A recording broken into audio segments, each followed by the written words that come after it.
All right, so today we're going deep on the American Civil War. Oh, wow. But Right. here's the twist. We're not doing like the typical history lesson. Instead, we're going to check out this fictional podcast I found called Mystery Stories and Theory Conspiracy. Interesting. They basically take real Civil War events Okay. and then like add all this mystery and intrigue to it. Okay. And I thought it would be a fun way to kind of like look at the beginning of the war Yeah. from a completely different angle. I like it. Yeah. So they focus on two major events right at the start of the war, Fort Sumter and the Battle of Bull Run. Right. So Fort Sumter, great.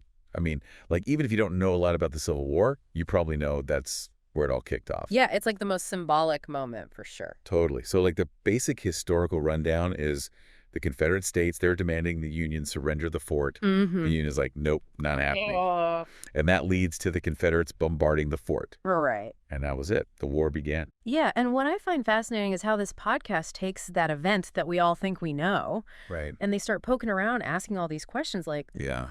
were there other factors at play here? Like, what do you mean? Well, they suggest that maybe there were people, groups, maybe even outside of the Confederacy, who actually benefited financially from the war breaking out. Whoa, hold on. So you're saying like someone might have actually wanted the war to start? That's the question they pose, and it really makes you rethink the whole thing. That's crazy. Right. It makes you wonder about the motivations behind everything. Totally. And then it gets even more interesting when they get to the Battle of Bull Run. Oh, yeah. So from what I remember, that was supposed to be this like quick, decisive Union victory. Right. Everyone thought it was going to be over in a day. Exactly. But instead, it turned into this total chaotic mess. Hmm. Neither side was really prepared. Nope. And in the end, the Confederates actually won.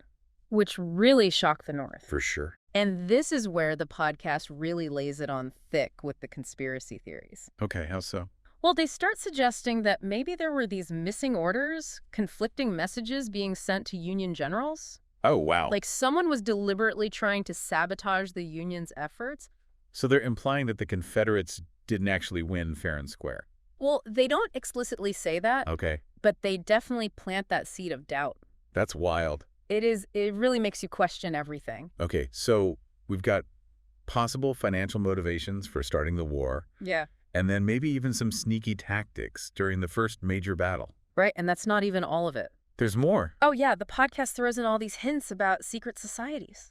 Come on, you're kidding. I'm serious. They talk about these shadowy figures working behind the scenes, manipulating events to benefit themselves. That sounds like something straight out of a movie. I know, but it's so intriguing. So are they saying these secret societies were like profiting off the war? They imply, yeah, it's all very vague, but they paint this picture of powerful individuals pulling the strings and making a fortune from the conflict. It's pretty crazy to think about. It is, but when you consider the historical context, it's not entirely implausible. What do you mean? Well, the Civil War era was full of political intrigue.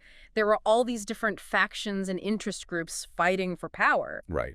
So while there might not have been like one giant conspiracy controlling everything, Okay.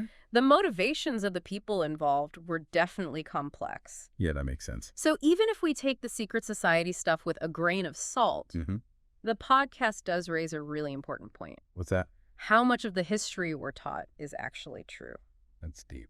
It is, they're basically challenging us to question the official narrative. And to look for those hidden motivations and influences? Exactly. So, like, they're not saying the Civil War was completely orchestrated by some shadowy cabal. No. But they're making us wonder if maybe it wasn't as inevitable as we've always been told. And maybe there were forces at play that we don't fully understand. Exactly. Man, this whole thing has really got me thinking. Me too. Like, what if we tried to do this with another historical event? Oh, that would be fun. Yeah, like pick an event and then try to weave in some kind of mystery or conspiracy. It would be a great way to make history more engaging. Totally. Yeah. And it might even help us uncover some hidden truths. Or at least get us thinking critically about the information we're given. Yeah, for sure. Hmm.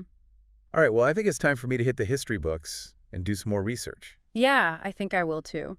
And for everyone listening, I hope this has inspired you to maybe dig a little deeper into the stories you think you know. Yeah, who knows what you might find. Exactly. And always remember, there might be more to the story than meets the eye. Absolutely.